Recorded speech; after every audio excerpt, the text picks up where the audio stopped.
আমাদের দুপুরের খাবার।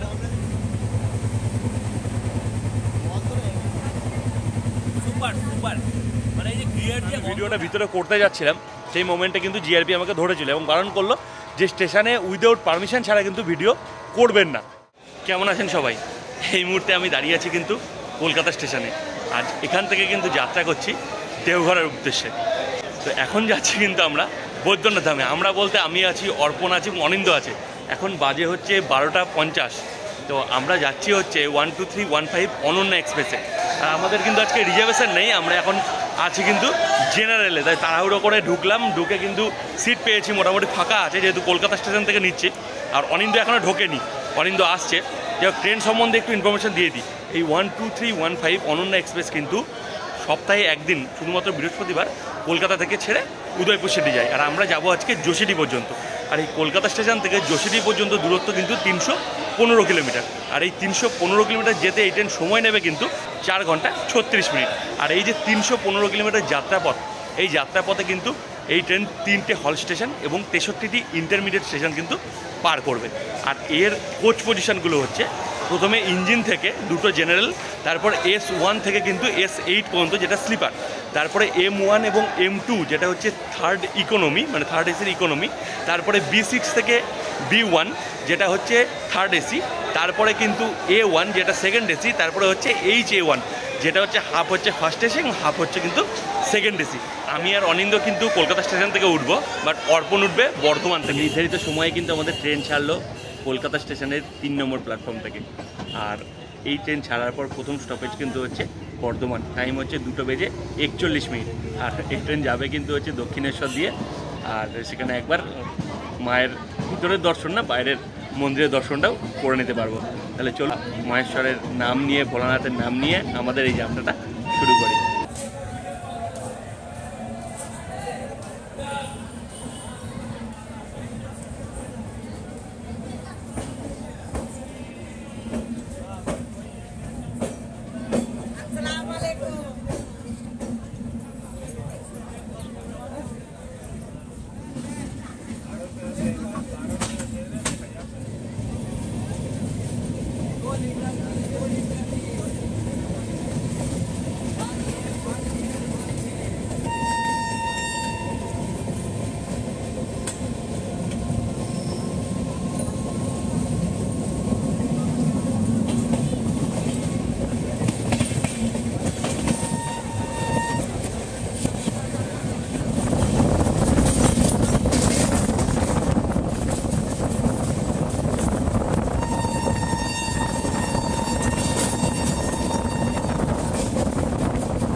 বাজে হচ্ছে 2:18, আর ট্রেন একটু লেটে চলছে, এখনও বর্ধমান ঢোকেনি। বাইরে কিন্তু বৃষ্টি হচ্ছে, হালকা হালকা বৃষ্টি হচ্ছে, আর ঘন কুয়াশা। আর আমি দেখাই বাইরের কি ওয়েদার, সে ওয়েদারটা খালি একটু দেখুন। সকাল থেকেই প্রকৃতির মুখ ছিল গোমরা। ট্রেনে ওঠার পর থেকেই কিন্তু শুরু হয়েছিল টিপটিপ বৃষ্টি, আর বর্ধমান ঢোকার আগে শুরু হলো কুয়াশার দাপাদাপি। এরকম ওয়েদারে ট্রেন যাত্রা করতে কিন্তু ভালোই লাগে, আর তার সঙ্গে লাঞ্চে যদি পাওয়া যেত গরম গরম খিচুড়ি আর ডিমের অমলেট, তাহলে তো কথাই নেই। কিন্তু সেই সৌভাগ্য আর কজন পায়। ঘড়ির কাটাই 2:48, আর নির্ধারিত সময় থেকে কিন্তু 8 মিনিট দেরিতে আমাদের ট্রেন এসে পৌঁছলো বর্ধমান স্টেশনের 1 নম্বর প্ল্যাটফর্মে। আর সেই সাথে কিন্তু আমরা কলকাতা থেকে যাত্রা শুরু করে 98 কিলোমিটার যাত্রা কিন্তু সম্পন্ন করলাম এই বর্ধমান স্টেশন পর্যন্ত। এখানে স্টপেজ টাইম কিন্তু 2 মিনিট। আমাদের সঙ্গে কিন্তু জয়েন করে ফেলেছে অর্পণ, আর অর্পণ উঠে পড়েছে আমাদের খাবার দাবার নিয়ে, মানে খাবার দাবার বলতে ভাত রুটি মাংস কিছু নয়, বর্ধমানের বিখ্যাত সীতাভোগ, মিহিদানা এবং আছে কিন্তু একটু ফল। আমি দেখাচ্ছি কি কি এনেছে। আর ট্রেন আমাদের কিন্তু ছেড়ে দিল বর্ধমান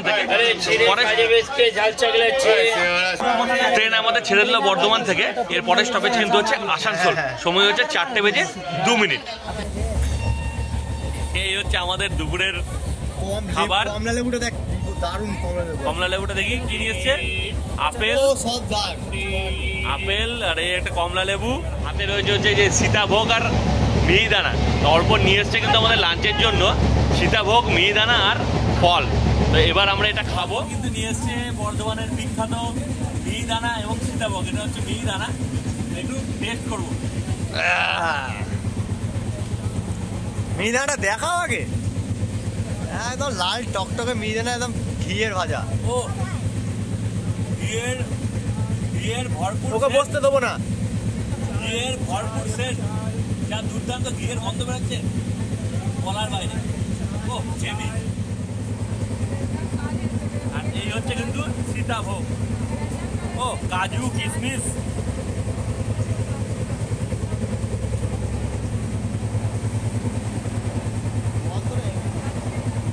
সুপার সুপার, মানে এই যে ঘিয়ের যে গন্ধটা, এটাই কিন্তু এই মানে একটা আলাদা রকম সীতাভোগ মিহিদানা ফ্লেভার দিচ্ছে। ও দুর্দান্ত দুর্দান্ত।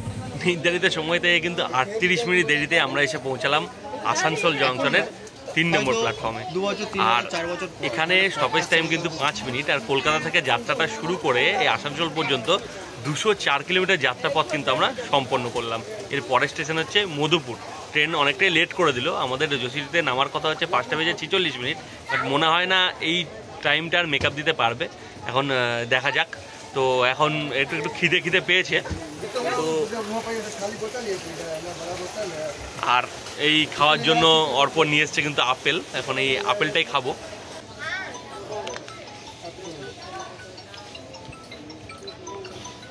মিষ্টি কিন্তু সুন্দর আপেল। আসানসোল জংশন পার করতেই শুরু হয়ে গেল ঘন কুয়াশা, আর তার সঙ্গে তীব্র ঠান্ডা। সেই ঘন কুয়াশার বুক চিরেই ট্রেন আমাদের 120 কিলোমিটার বেগে ছুটে চলেছে। এত জোরে ছুটে চলা ট্রেনের হাওয়ার গতিবেগ যেন তীব্র ঠান্ডাকে আরও 2 গুণ বাড়িয়ে দিয়েছিল।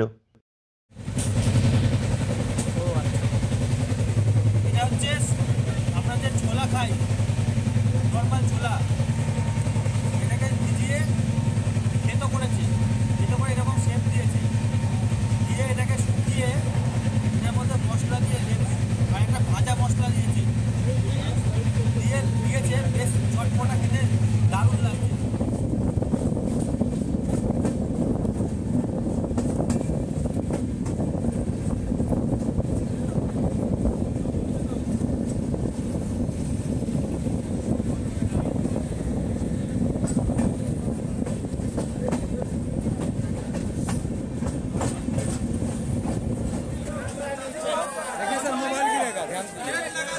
শরীরটা ফেলে দিয়েছি।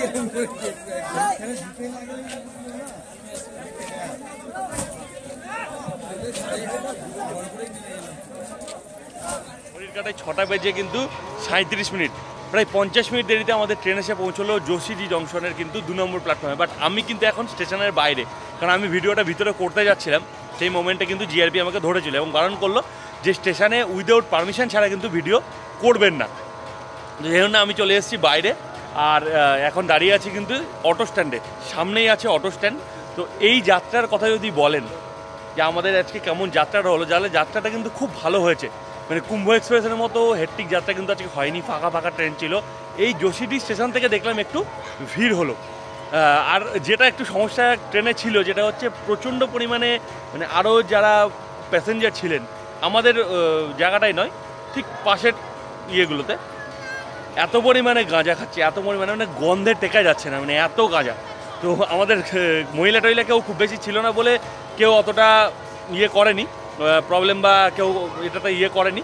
তো সবাই যে যার মতো নিজেদের মতো ছিল বলে কেউ কিছু বলেনি। যাই হোক, আমার ইচ্ছা ছিল জিআরপিটাকে বলার, বাট আমি ইচ্ছা করে করিনি। অনিন্দ্র বারণ করলো, বলো দরকার নেই, ছেড়ে দাও, ওগুলো করতে যাবো না। এখান থেকে অটো নেবো, অটো নিয়ে কিন্তু চলে যাবো, আমাদের হোটেল বুক আছে, যাত্রী হোটেল। তো সেইগুলো কিন্তু আপনারা দেখবেন পরবর্তী ভিডিওতে। তো যাই হোক, আজকের ভিডিওটা আমি এখানে শেষ করছি। কেমন লাগলো অবশ্যই কিন্তু কমেন্ট করে জানাতে ভুলবেন না। ভালো লাগলে লাইক, শেয়ার এবং সাবস্ক্রাইব করবেন। আর যোশীডির কী কী ট্রেন আছে, আপনারা যে এই যোশীডি আসবেন যে কী কী ট্রেন আছে সেটা কিন্তু আমি ডেসক্রিপশান বক্সে দিয়ে দিচ্ছি। তাহলে দেখা হচ্ছে দেওঘরের বাবাধামের পরের ভিডিওতে। ততক্ষণ সবাই ভালো থাকুন, সুস্থ থাকুন, সঙ্গে থাকুন এবং দেখতে থাকুন কৃষ্ণেন্দু সুকন্যা স্টোরি।